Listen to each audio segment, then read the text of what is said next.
the country of the blind. 300 miles and more from Chimborazo, 100 from the snows of Cotopaxi, in the wildest wastes of Ecuador's Andes, there lies that mysterious mountain valley, cut off from the world of men, the country of the blind. Long years ago that valley lay so far open to the world that men might come at last through frightful gorges and over an icy pass into its equable meadows. And thither indeed men came, a family or so of Peruvian half-breeds, fleeing from the lust and tyranny of an evil Spanish ruler. Then came the stupendous outbreak of Mindobamba, when it was night in Quito for 17 days, and the water was boiling at Yaguachi, and all the fish floating, dying, even as far as Guayaquil. Everywhere along the Pacific slopes there were landslips and swift thawings and sudden floods, and one whole side of the old Arauca crest slipped and came down in thunder, and cut off the country of the blind for ever from the exploring feet of men. But one of these early settlers had chanced to be on the hither side of the gorges when the world had so terribly shaken itself, and he perforce had to forget his wife and his child and all the friends and possessions he had left up there, and start life over again in the lower world. He started it again, but blindness overtook him, and he died of punishment in the mines. But the story he told begot a legend that lingers along the length of the Cordilleras of the Andes to this day. He told of his reason for venturing back from that fastness into which he had first been carried, lashed to a llama, beside a vast bale of gear when he was a child. The valley, he said, had in it all that the heart of man could desire: sweet water, pasture, and even climate, slopes of rich brown soil with tangles of a shrub that bore an excellent fruit, and on one side great hanging forests of pine that held the avalanches high. Far overhead, on three sides, vast cliffs of grey-green rock were capped by cliffs of ice. But the glacier stream came not to them, but flowed away by the farther slopes, and only now and then huge ice masses fell on the valley side. In this valley it neither rained nor snowed, but the abundant springs gave a rich green pasture that irrigation would spread all over the valley space. The settlers did well indeed there. Their beasts did well and multiplied, and but one thing marred their happiness, yet it was enough to mar it greatly. A strange disease had come upon them, and had made all the children born to them there, and indeed several older children also, blind. It was to seek some charm or antidote against this plague of blindness that he had, with fatigue and danger and difficulty, returned down the gorge. In those days, in such cases, men did not think of germs and infections, but of sins, and it seemed to him that the reason of this affliction must lie in the negligence of these priestless immigrants to set up a shrine so soon as they entered the valley. He wanted a shrine, a handsome, cheap, effectual shrine, to be erected in the valley. He wanted relics and such like potent things of faith, blessed objects and mysterious medals and prayers.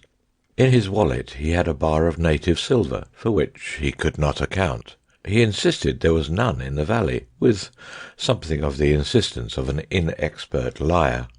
They had all clubbed their money and ornaments together, having little need for such treasure up there, he said, to buy them holy help against their ill. I figure this dim-eyed young mountaineer, sunburnt, gaunt, and anxious hat-brim clutched feverishly, a man all unused to the ways of the lower world, telling this story to some keen-eyed, attentive priest before the great convulsion. I can picture him presently seeking to return with pious and infallible remedies against that trouble, and the infinite dismay with which he must have faced the tumbled vastness where the gorge had once come out. But the rest of his story of mischances is lost to me, save that I know of his evil death after several years. Poor stray from that remoteness! The stream that had once made the gorge now bursts from the mouth of a rocky cave, and the legend, his poor ill-told story set going, developed into the legend of a race of blind men somewhere over there, one may still hear today. And amidst the little population of that now isolated and forgotten valley, the disease ran its course. The old became groping and purblind. The young saw but dimly, and the children that were born to them saw never at all. But life was very easy in that snow-rimmed basin, lost to all the world, with neither thorns nor briars, with no evil insects nor any beasts save the gentle breed of llamas they had lugged and thrust and followed up the beds of the shrunken rivers in the gorges up which they had come. The seeing had become purblind so gradually that they had scarcely noted their loss. They guided the sightless youngsters hither and thither until they knew the whole valley marvellously, and when at last sight died out among them, the race lived on. They had even time to adapt themselves to the blind control of fire, which they made carefully in stoves of stone. They were a simple strain of people at the first, unlettered, only slightly touched with the Spanish civilization, but with something of a tradition of the arts of old Peru and of its lost philosophy. Generation followed generation. They forgot many things, they devised many things. Their tradition of the greater world they came from became mythical in colour and uncertain. In all things save sight they were strong and able, and presently the chance of birth and heredity sent one who had an original mind, and who could talk and persuade among them, and then afterwards another. These two passed, leaving their effects, and the little community grew in numbers and in understanding, and met and settled social and economic problems that arose. Generation followed generation. Generation followed generation. There came a time when a child was born who was 15 generations from that ancestor who went out of the valley with a bar of silver to seek God's aid, and who never returned. Thereabouts it chanced that a man came into this community from the outer world, and this is the story of that man. He was a mountaineer from the country near Quito, a man who had been down to the sea and had seen the world, a reader of books in an original way, an acute and enterprising man, and he was taken on by a party of Englishmen who had come out to Ecuador to climb mountains, to replace one of 3 Swiss guides who had fallen ill. He climbed here and he climbed there, and then came the attempt on Parascotopetl, the Matterhorn of the Andes, in which he was lost to the outer world. The story of the accident has been written a dozen times. Poynter's narrative is the best. He tells how the little party worked their difficult and almost vertical way up to the very foot of the last and greatest precipice, and how they built a night shelter amidst the snow upon a little shelf of rock, and, with a touch of real dramatic power, how presently they found Nunez had gone from them. They shouted, and there was no reply, shouted and whistled, and for the rest of that night they slept no more. As the morning broke, they saw the traces of his fall. It seems impossible he could have uttered a sound. He had slipped eastward, towards the unknown side of the mountain. Far below, he had struck a steep slope of snow, and ploughed his way down it in the midst of a snow avalanche. His track went straight to the edge of a frightful precipice, and beyond that everything was hidden. Far, far below, and hazy with distance, they could see trees rising out of a narrow, shut-in valley, the lost country of the blind, but they did not know it was the lost country of the blind, nor distinguish it in any way from any other narrow streak of upland valley. Unnerved by this disaster, they abandoned their attempt in the afternoon, and Poynter was called away to the war before he could make another attack. To this day Parascotopetal lifts an unconquered crest, and Pointer's shelter crumbles unvisited amidst the snows. And the man who fell survived. At the end of the slope he fell 1,000 feet, and came down in the midst of a cloud of snow upon a snow slope even steeper than the one above. Down this he was whirled, stunned and insensible, but without a bone broken in his body, and then at last came to gentler slopes, and at last rolled out and lay still, buried amidst a softening heap of the white masses that had accompanied and saved him. He came to himself with a dim fancy that he was ill in bed, then realized his position with a mountaineer's intelligence, and worked himself loose, and after a rest or so, out until he saw the stars. He rested flat upon his chest for a space, wondering where he was and what had happened to him. He explored his limbs and discovered that several of his buttons were gone, and his coat turned over his head. His knife had gone from his pocket, and his hat was lost, though he had tied it under his chin. He recalled that he had been looking for loose stones to raise his piece of the shelter wall.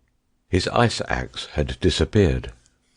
He decided he must have fallen, and looked up to see, exaggerated by the ghastly light of the rising moon, the tremendous flight he had taken. For a while he lay gazing blankly at that vast pale cliff towering above, rising moment by moment out of a subsiding tide of darkness. Its phantasmal, mysterious beauty held him for a space, and then he was seized with a paroxysm of sobbing laughter.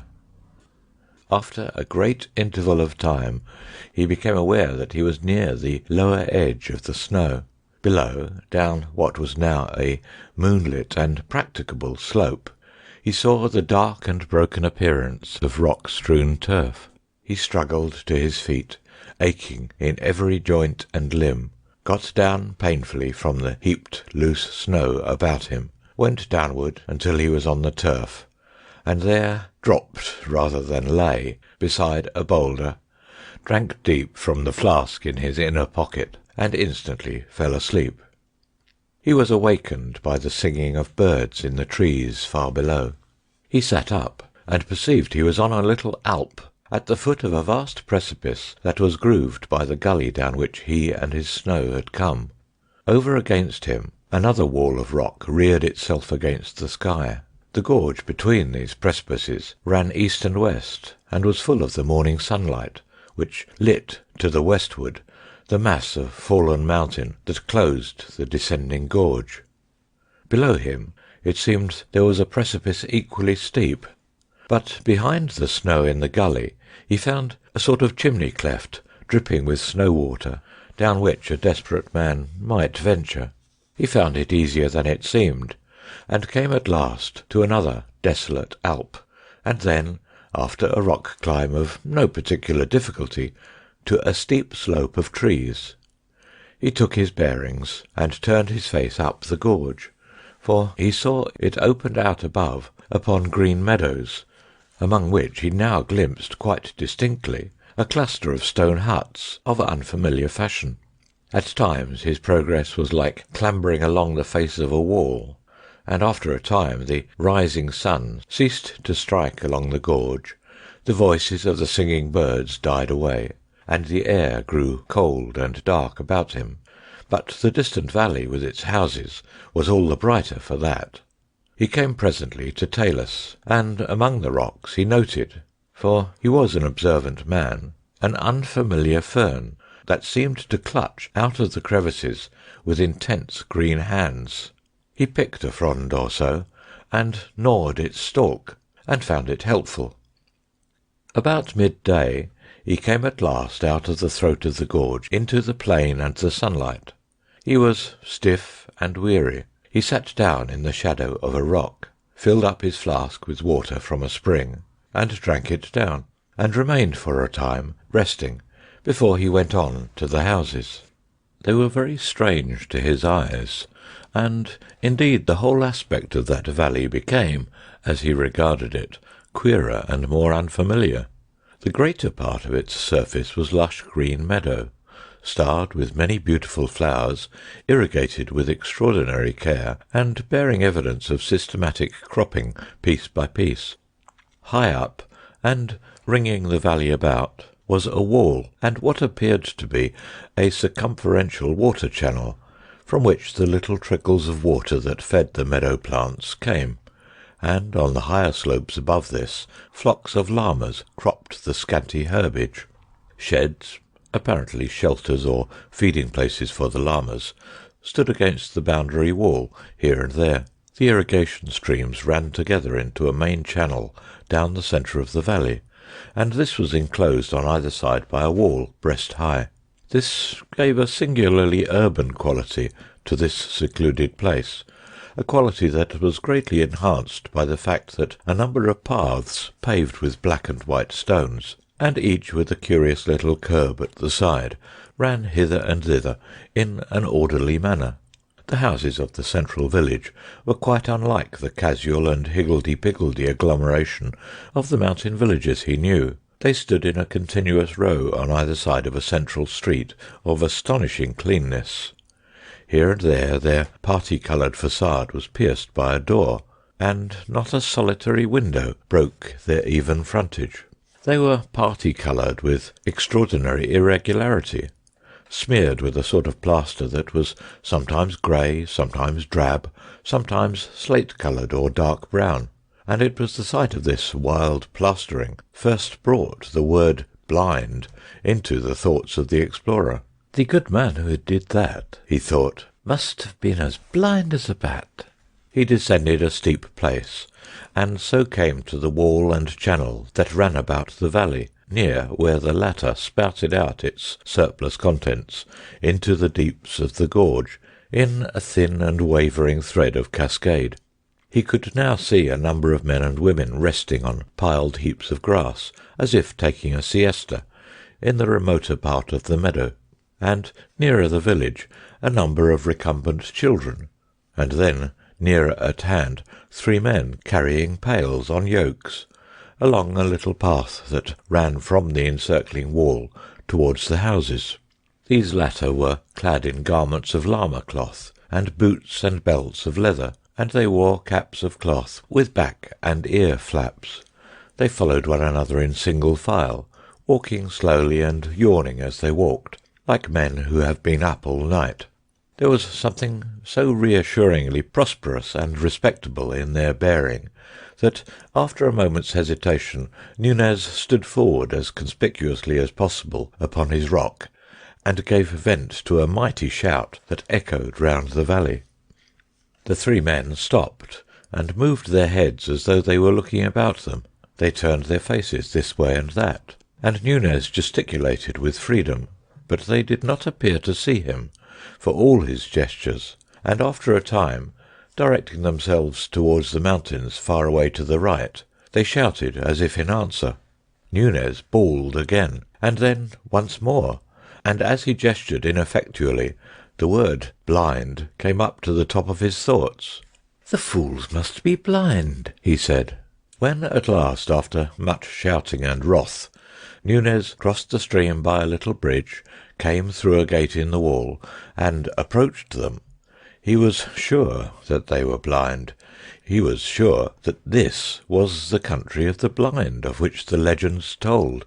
Conviction had sprung upon him, and a sense of great and rather enviable adventure.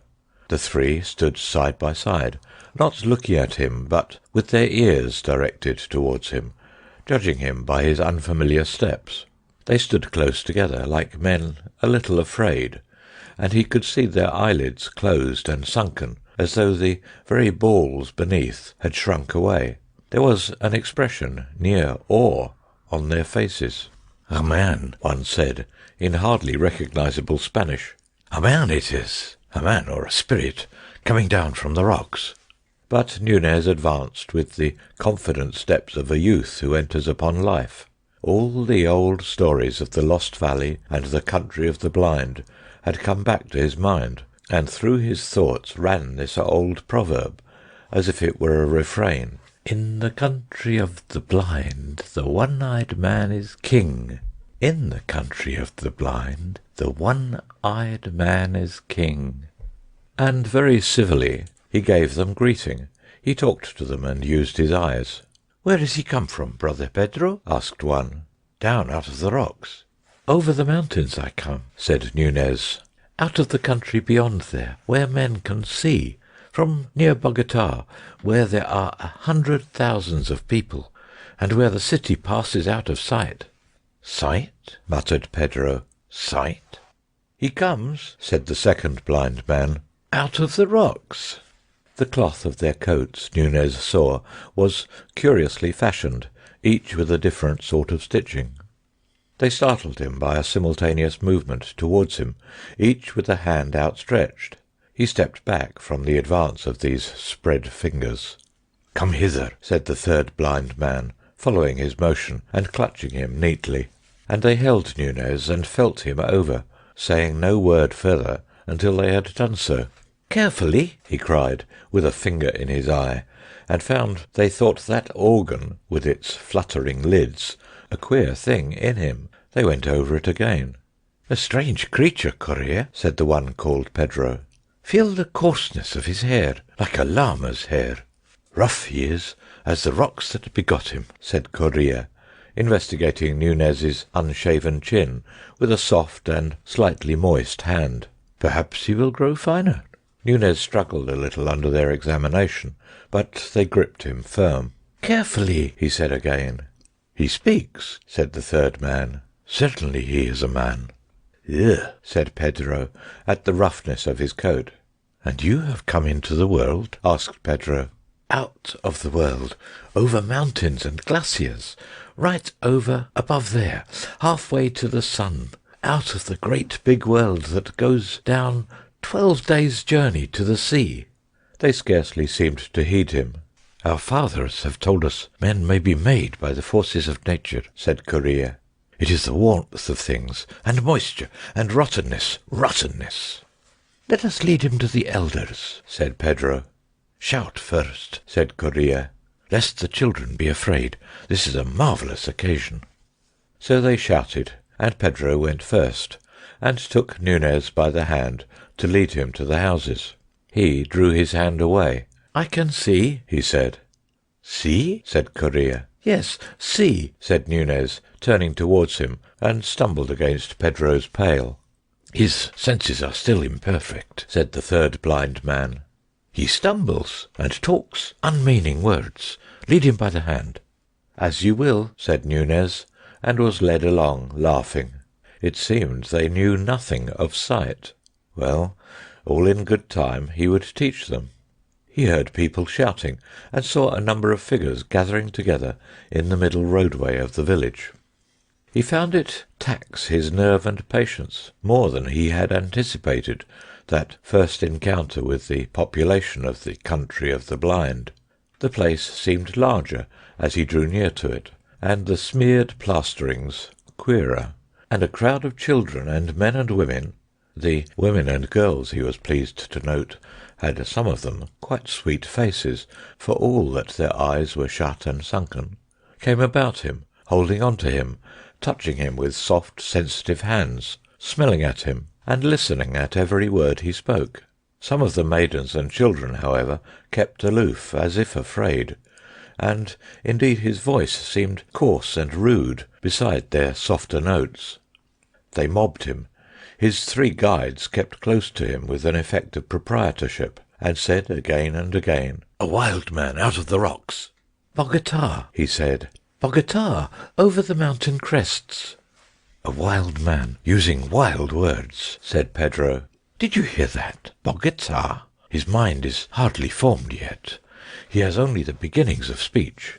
A little boy nipped his hand. "Bogota," he said mockingly. "Aye, a city to your village. I come from the great world where men have eyes and see." "His name's Bogota," they said. "He stumbled," said Correa. "Stumbled twice as we came hither." "Bring him to the elders."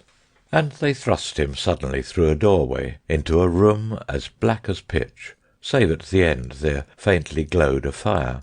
The crowd closed in behind him, and shut out all but the faintest glimmer of day, and before he could arrest himself he had fallen headlong over the feet of a seated man.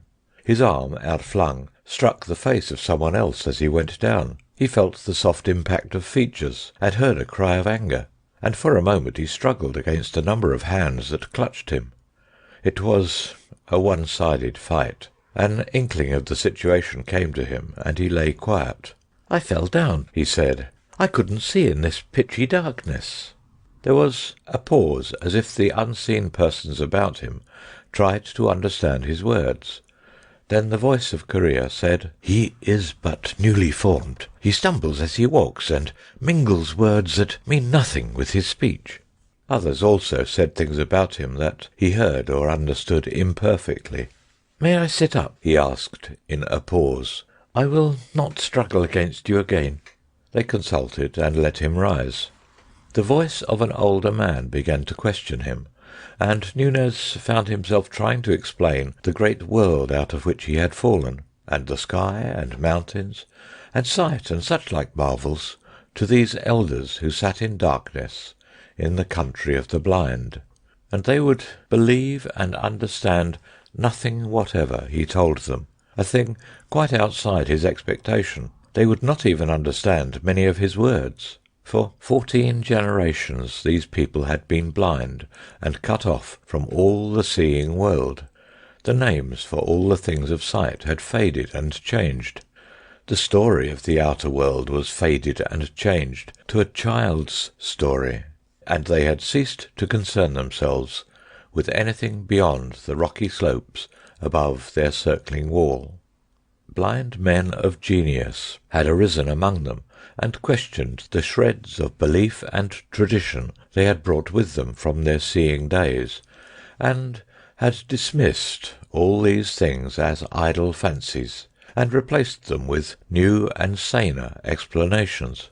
Much of their imagination had shrivelled with their eyes, and they had made for themselves new imaginations with their ever more sensitive ears and fingertips.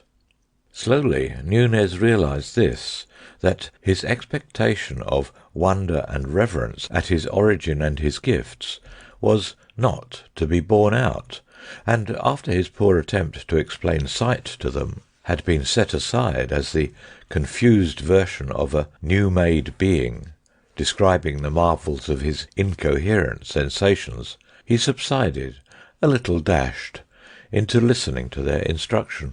And the eldest of the blind men explained to him life and philosophy and religion, how that the world, meaning their valley, had been first an empty hollow in the rocks, and then had come first inanimate things without the gift of touch, and llamas, and a few other creatures that had little sense, and then men, and at last angels, whom one could hear singing and making fluttering sounds, but whom no one could touch at all, which puzzled Nunez greatly until he thought of the birds.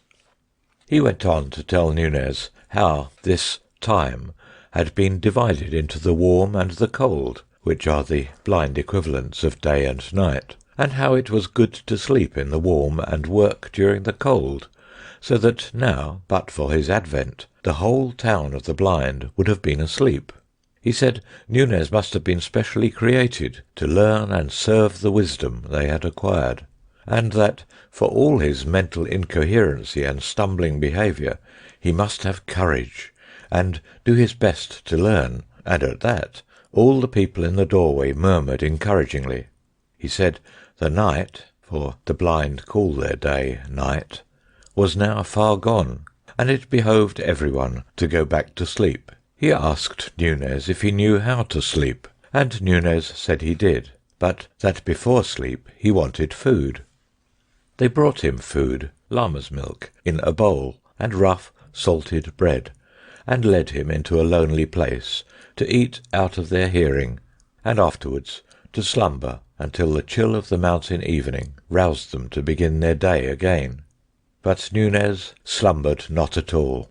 Instead, he sat up in the place where they had left him, resting his limbs and turning the unanticipated circumstances of his arrival over and over in his mind. Every now and then he laughed, sometimes with amusement and sometimes with indignation. "Unformed mind," he said. "Got no senses yet. They little know they've been insulting their heaven-sent king and master. I see I must bring them to reason. Let me think. Let me think."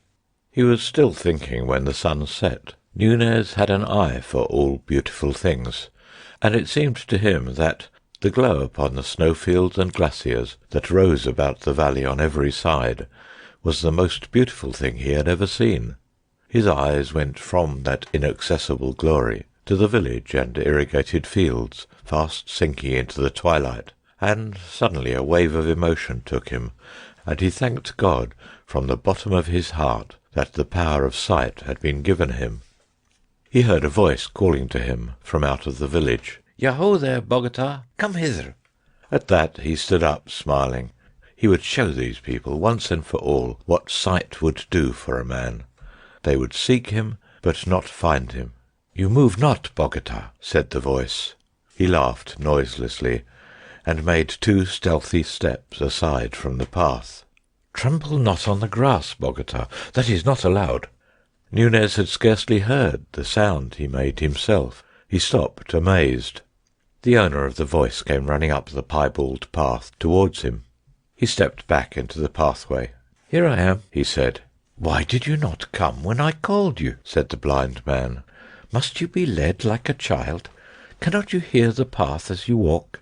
Nunez laughed. "I can see it," he said. "There is no such word as see," said the blind man after a pause. "Cease this folly, and follow the sound of my feet." Nunez followed, a little annoyed. "My time will come," he said. "You'll learn," the blind man answered. "There is much to learn in the world." "Has no one told you, in the country of the blind, the one-eyed man is king?" "What is blind?" asked the blind man carelessly over his shoulder. 4 days passed, and the 5th found the king of the blind still incognito as a clumsy and useless stranger among his subjects.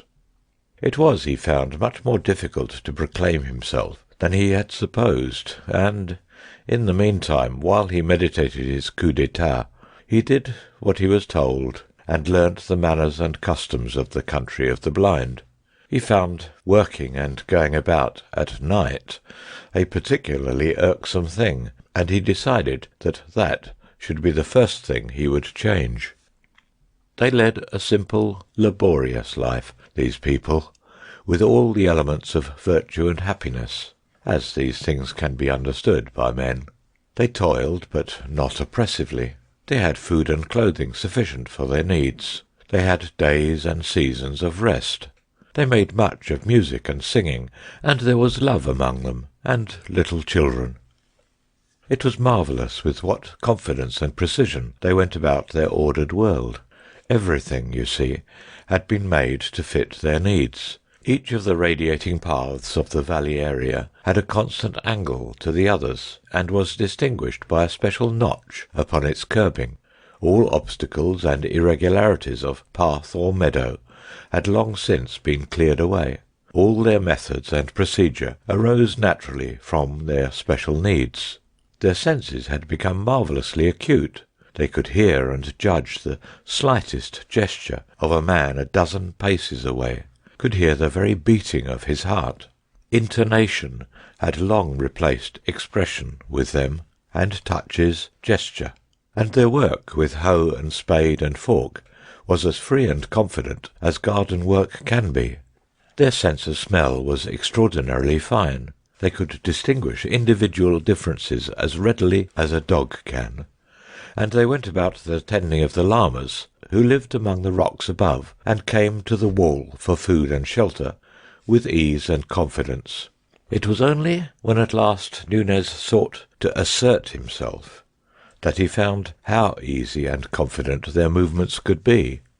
He rebelled only after he had tried persuasion. He tried at first, on several occasions, to tell them of sight. "Look you here, you people," he said. "There are things you do not understand in me." Once or twice, one or two of them attended to him. They sat with faces downcast and ears turned intelligently towards him, and he did his best to tell them what it was to see. Among his hearers was a girl with eyelids less red and sunken than the others, so that one could almost fancy she was hiding eyes, whom especially he hoped to persuade. He spoke of the beauties of sight, of watching the mountains, of the sky and the sunrise, and they heard him with amused incredulity that presently became condemnatory. They told him there were indeed no mountains at all, but that the end of the rocks where the llamas grazed was indeed the end of the world. Thence sprang a cavernous roof of the universe, from which the dew and the avalanches fell. And when he maintained stoutly the world had neither end nor roof, such as they supposed, they said his thoughts were wicked. So far as he could describe sky and clouds and stars to them, it seemed to them a hideous void, a terrible blankness, in the place of the smooth roof to things in which they believed. It was an article of faith with them that the cavern roof was exquisitely smooth to the touch. He saw that in some manner he shocked them, and gave up that aspect of the matter altogether, and tried to show them the practical value of sight. One morning he saw Pedro in the path called 17, and coming towards the central houses, but still too far off for hearing or scent, and he told them as much. In a little while, he prophesied, Pedro will be here. An old man remarked that Pedro had no business on path 17, and then, as if in confirmation, that individual, as he drew near, turned and went transversely into path 10, and so back with nimble paces towards the outer wall. They mocked Nunez when Pedro did not arrive, and afterwards when he asked Pedro questions to clear his character, Pedro denied and outfaced him, and was afterwards hostile to him. Then he induced them to let him go a long way up the sloping meadows towards the wall with one complacent individual, and to him he promised to describe all that happened among the houses. He noted certain goings and comings, but the things that really seemed to signify to these people happened inside of or behind the windowless houses, the only things they took note of to test him by, and of these he could see or tell nothing. And it was after the failure of this attempt, and the ridicule they could not repress, that he resorted to force. He thought of seizing a spade and suddenly smiting one or two of them to earth, and so in fair combat showing the advantage of eyes. He went so far with that resolution as to seize his spade, and then he discovered a new thing about himself, and that was that it was impossible for him to hit a blind man in cold blood. He hesitated, and found them all aware that he had snatched up the spade. They stood alert, with their heads on one side, and bent ears towards him for what he would do next. "Put that spade down," said one, and he felt a sort of helpless horror. He came near obedience. Then he thrust one backwards against a house wall, and fled past him and out of the village. He went athwart one of their meadows, leaving a track of trampled grass behind his feet, and presently sat down by the side of one of their ways. He felt something of the buoyancy that comes to all men in the beginning of a fight, but more perplexity. He began to realize that you cannot even fight happily with creatures who stand upon a different mental basis to yourself. Far away he saw a number of men carrying spades and sticks come out of the street of houses and advance in a spreading line along the several paths towards him. They advanced slowly, speaking frequently to one another, and ever and again the whole cordon would halt and sniff the air and listen. The first time they did this, Nunez laughed, but afterwards he did not laugh. One struck his trail in the meadow grass, and came stooping and feeling his way along it. For 5 minutes he watched the slow extension of the cordon, and then his vague disposition to do something forthwith became frantic. He stood up, went a pace or so towards the circumferential wall, turned, and went back a little way. There they all stood in a crescent, still and listening. He also stood still, gripping his spade very tightly in both hands. Should he charge them? The pulse in his ears ran into the rhythm of "In the country of the blind, the one-eyed man is king." Should he charge them? He looked back at the high and unclimbable wall behind, unclimbable because of its smooth plastering, but withal pierced with many little doors, and at the approaching line of seekers. Behind these, others were now coming out of the street of houses. Should he charge them? "Bogota!" called one. "Bogota, where are you?" He gripped his spade still tighter and advanced down the meadows towards the place of habitations, and directly he moved they converged upon him. "I'll hit them if they touch me," he swore. "By heaven I will! I'll hit!" He called aloud. "Look here, I'm going to do what I like in this valley. Do you hear? I'm going to do what I like and go where I like." They were moving in upon him quickly, groping yet moving rapidly. It was like playing blind man's buff, with everyone blindfolded except one. "Get hold of him!" cried one. He found himself in the arc of a loose curve of pursuers. He felt suddenly he must be active and resolute. "You don't understand," he cried, in a voice that was meant to be great and resolute, and which broke. "You are blind, and I can see. Leave me alone. Bogota, put down that spade and come off the grass." The last order, grotesque in its urban familiarity, produced a gust of anger. "I'll hurt you," he said, sobbing with emotion. "By heaven, I'll hurt you. Leave me alone." He began to run, not knowing clearly where to run. He ran from the nearest blind man because it was a horror to hit him. He stopped, and then made a dash to escape from their closing ranks. He made for where a gap was wide, and the men on either side, with a quick perception of the approach of his paces, rushed in on one another. He sprang forward, and then saw he must be caught, and swish! The spade had struck. He felt the soft thud of hand and arm, and the man was down with a yell of pain, and he was through, and then he was close to the street of houses again, and blind men whirling spades and stakes were running with a sort of reasoned swiftness hither and thither. He heard steps behind him just in time, and found a tall man rushing forward and swiping at the sound of him. He lost his nerve, hurled his spade a yard wide at his antagonist, and whirled about and fled, fairly yelling as he dodged another. He was panic-stricken. He ran furiously to and fro, dodging when there was no need to dodge, and in his anxiety to see on every side of him at once, stumbling. For a moment he was down, and they heard his fall. Far away, in the circumferential wall, a little doorway looked like heaven, and he set off in a wild rush for it. He did not even look round at his pursuers until it was gained, and he had stumbled across the bridge, clambered a little way among the rocks, to the surprise and dismay of a young llama who went leaping out of sight, and lay down sobbing for breath. And so his coup d'etat came to an end. He stayed outside the wall of the Valley of the Blind for 2 nights and days without food or shelter, and meditated upon the unexpected. During these meditations he repeated very frequently, and always with a profounder note of derision, the exploded proverb, "In the country of the blind, the one-eyed man is king." He thought chiefly of ways of fighting and conquering these people, and it grew clear that for him no practicable way was possible. He had no weapons, and now it would be hard to get one. The canker of civilization had got to him, even in Bogota, and he could not find it in himself to go down and assassinate a blind man.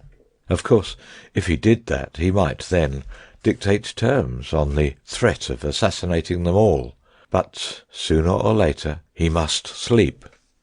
He tried also to find food among the pine trees, to be comfortable among pine boughs while the frost fell at night, and, with less confidence, to catch a llama by artifice in order to try to kill it, perhaps by hammering it with a stone, and so finally, perhaps, to eat some of it. But the llamas had a doubt of him, and regarded him with distrustful brown eyes, and spat when he drew near. Fear came on him the second day, and fits of shivering. Finally he crawled down to the wall of the country of the blind, and tried to make terms. He crawled along by the stream, shouting, until two blind men came out to the gate and talked to him. "I was mad," he said, "but I was only newly made." They said that was better. He told them he was wiser now, and repented of all he had done. Then he wept without intention, for he was very weak and ill now, and they took that as a favourable sign. They asked him if he still thought he could see. "No," he said, "that was folly. The word means nothing, less than nothing." They asked him what was overhead. "About 10 times 10, the height of a man, there is a roof above the world, of rock, and very, very smooth." He burst again into hysterical tears. "Before you ask me any more, give me some food, or I shall die." He expected dire punishments, but these blind people were capable of toleration. They regarded his rebellion as but one more proof of his general idiocy and inferiority, and after they had whipped him, they appointed him to do the simplest and heaviest work they had for anyone to do, and he, seeing no other way of living, did submissively what he was told. He was ill for some days, and they nursed him kindly. That refined his submission, but they insisted on his lying in the dark, and that was a great misery. And blind philosophers came and talked to him of the wicked levity of his mind, and reproved him so impressively for his doubts about the lid of rock that covered their cosmic casserole, that he almost doubted whether indeed he was not the victim of hallucination in not seeing it overhead. So Nunez became a citizen of the country of the blind, and these people ceased to be a generalized people and became individualities and familiar to him, while the world beyond the mountains became more and more remote and unreal. There was Jacob, his master, a kindly man when not annoyed.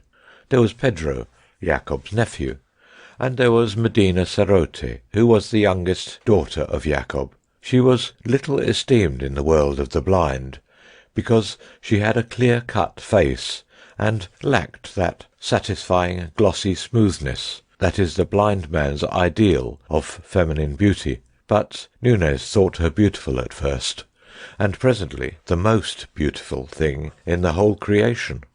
Her closed eyelids were not sunken and red after the common way of the valley, but lay as though they might open again at any moment, and she had long eyelashes, which were considered a grave disfigurement, and her voice was strong, and did not satisfy the acute hearing of the valley swains, so that she had no lover. There came a time when Nunez thought that, could he win her, he would be resigned to live in the valley for all the rest of his days. He watched her, he sought opportunities of doing her little services, and presently he found that she observed him. Once, at a rest-day gathering, they sat side by side in the dim starlight, and the music was sweet. His hand came upon hers, and he dared to clasp it. Then, very tenderly, she returned his pressure, and one day, as they were at their meal in the darkness, he felt her hand very softly seeking him, and, as it chanced, the fire leapt then, and he saw the tenderness of her face. He sought to speak to her. He went to her one day when she was sitting in the summer moonlight, spinning. The light made her a thing of silver and mystery. He sat down at her feet, and told her he loved her, and told her how beautiful she seemed to him. He had a lover's voice. He spoke with a tender reverence that came near to awe, and she had never before been touched by adoration. She made him no definite answer, but it was clear his words pleased her. After that he talked to her whenever he could take an opportunity. The valley became the world for him, and the world beyond the mountains, where men lived in sunlight, seemed no more than a fairy tale he would some day pour into her ears. Very tentatively and timidly he spoke to her of sight. Sight seemed to her the most poetical of fancies, and she listened to his description of the stars and the mountains, and her own sweet, white-lit beauty, as though it was a guilty indulgence. She did not believe, she could only half understand, but she was mysteriously delighted, and it seemed to him that she completely understood. His love lost its awe and took courage.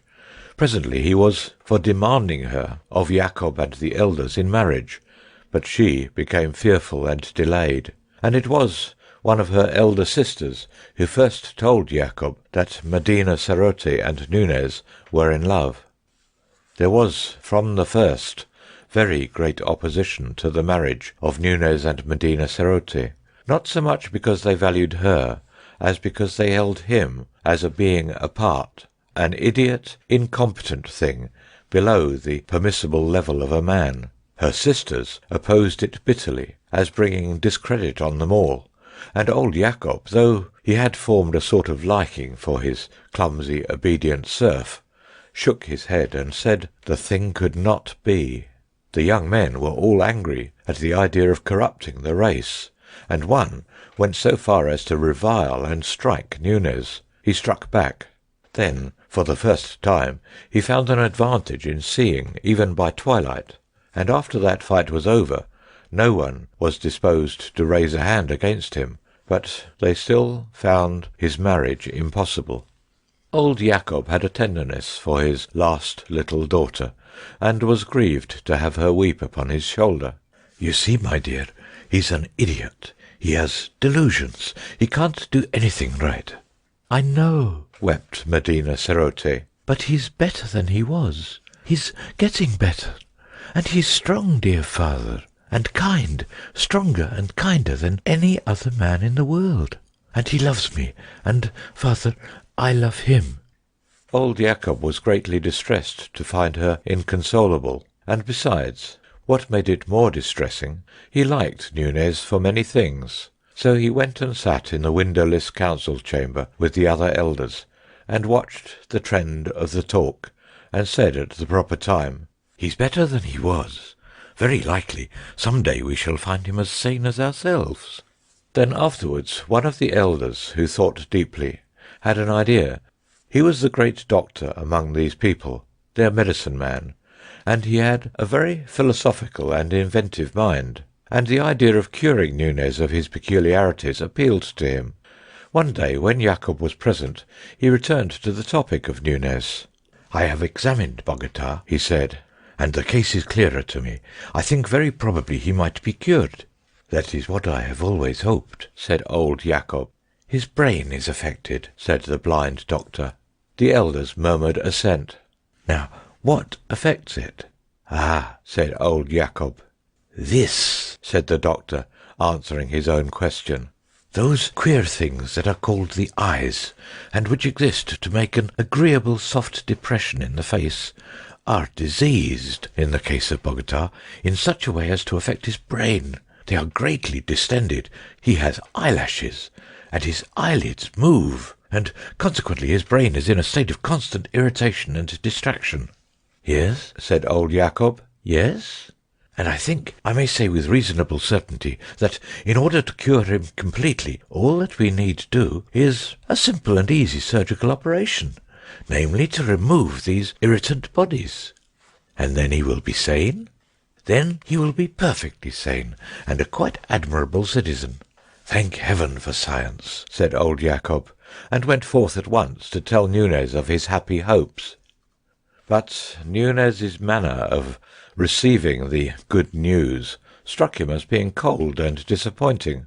"One might think," he said, "from the tone you take, that you do not care for my daughter." It was Medina Sarote who persuaded Nunez to face the blind surgeons. "You do not want me," he said, "to lose my gift of sight?" She shook her head. "My world is sight." Her head dropped lower. "There are the beautiful things, the beautiful little things, the flowers, the lichens among the rocks, the lightness and softness on a piece of fur, the far sky with its drifting down of clouds, the sunsets and the stars. and there is you. For you alone it is good to have sight, to see your sweet, serene face, your kindly lips, your dear, beautiful hands folded together. It is these eyes of mine you won, these eyes that hold me to you, that these idiots seek. Instead, I must touch you, hear you, and never see you again. I must come under that roof of rock and stone and darkness, that horrible roof under which your imagination stoops. No, you would not have me do that?" A disagreeable doubt had arisen in him. He stopped and left the thing a question. "I wish," she said, "sometimes." She paused. "Yes," said he, a little apprehensively. "I wish sometimes you would not talk like that." "Like what?" "I know it's pretty, it's your imagination. I love it, but now—" He felt cold. "Now?" he said faintly. She sat quite still. "You mean you think I should be better? Better, perhaps?" He was realizing things very swiftly. He felt anger indeed, anger at the dull course of fate, but also sympathy for her lack of understanding, a sympathy near akin to pity. "Dear," he said, and he could see by her whiteness how intensely her spirit pressed against the things she could not say. He put his arm about her, he kissed her ear, and they sat for a time in silence. "If I were to consent to this," he said at last, in a voice that was very gentle. She flung her arms about him, weeping wildly. "Oh, if you would," she sobbed. "If only you would." For a week before the operation that was to raise him from his servitude and inferiority to the level of a blind citizen, Nunez knew nothing of sleep, and all through the warm sunlit hours, while the others slumbered happily, he sat brooding or wandering aimlessly, trying to bring his mind to bear on his dilemma. He had given his answer, he had given his consent, and still he was not sure. And at last work time was over, the sun rose in splendour over the golden crests, and his last day of vision began for him. He had a few minutes with Medina Sarote before she went apart to sleep. "Tomorrow," he said, "I shall see no more." "Dear heart," she answered, and pressed his hands with all her strength. "They will hurt you but little," she said, "and you are going through this pain, you are going through it, dear lover, for me. Dear, if a woman's heart and life can do it, I will repay you. My dearest one, my dearest with the tender voice, I will repay." He was drenched in pity for himself and her. He held her in his arms, and pressed his lips to hers, and looked on her sweet face for the last time. "Goodbye," he whispered at that dear sight. "Goodbye." And then, in silence, he turned away from her. She could hear his slow retreating footsteps, and something in the rhythm of them threw her into a passion of weeping. He had fully meant to go to a lonely place where the meadows were beautiful with white narcissus, and there remain until the hour of his sacrifice should come. But as he went, he lifted up his eyes and saw the morning like an angel in golden armour marching down the steeps. It seemed to him that before this splendour he and this blind world in the valley, and his love and all, were no more than a pit of sin. He did not turn aside as he had meant to, but went on, and passed through the wall of the circumference, and out upon the rocks, and his eyes were always upon the sunlit ice and snow. He saw their infinite beauty, and his imagination soared over them to the things beyond he was now to resign for ever. He thought of that great free world he was parted from, the world that was his own, and he had a vision of those further slopes, distance beyond distance, with Bogota, a place of multitudinous, stirring beauty, a glory by day, a luminous mystery by night, a place of palaces and fountains and statues and white houses lying beautifully in the middle distance. He thought how, for a day or so, one might come down through passes, drawing ever nearer and nearer to its busy streets and ways. He thought of the river journey, day by day, from great Bogota to the still vaster world beyond, through towns and villages, forest and desert places, the rushing river, day by day, until its banks receded and the big steamers came splashing by, and one had reached the sea, the limitless sea, with its 1,000 islands, its thousands of islands, and its ships seen dimly far away, in their incessant journeyings round and about that greater world. And there, unpent by mountains, one saw the sky. The sky, not such a disk as one saw it here, but an arch of immeasurable blue, a deep of deeps in which the circling stars were floating. His eyes scrutinized the great curtain of the mountains with a keener inquiry. For example, if one went so up that gully and to that chimney there, then one might come out high among those stunted pines that ran round in a sort of shelf, and rose still higher and higher as it passed above the gorge. And then that talus might be managed. Thence perhaps a climb might be found to take him up to the precipice that came below the snow. And if that chimney failed, then another, farther to the east, might serve his purpose better. And then one would be out upon the amber-lit snow there, and half-way up to the crest of those beautiful desolations. He glanced back at the village, then turned right round and regarded it steadfastly. He thought of Medina Sarote, and she had become small and remote. He turned again towards the mountain wall, down which the day had come to him. Then, very circumspectly, he began to climb. When sunset came, he was no longer climbing, but he was far and high. He had been higher, but he was still very high. His clothes were torn, his limbs were blood-stained, he was bruised in many places, but he lay as if he were at his ease, and there was a smile on his face. From where he rested, the valley seemed as if it were in a pit, and nearly a mile below. Already it was dim with haze and shadow, though the mountain summits around him were things of light and fire. The mountain summits around him were things of light and fire, and the little details of the rocks near at hand were drenched with subtle beauty. A vein of green mineral piercing the grey, the flash of crystal faces here and there, a minutely beautiful orange lichen close beside his face. There were deep, mysterious shadows in the gorge, blue deepening into purple, and purple into a luminous darkness, and overhead was the illimitable vastness of the sky. But he heeded these things no longer, and lay quite inactive there, smiling as if he were satisfied merely to have escaped from the valley of the blind, in which he had thought to be king. The glow of the sunset passed, and the night came, and still he lay, peacefully contented, under the cold, clear stars.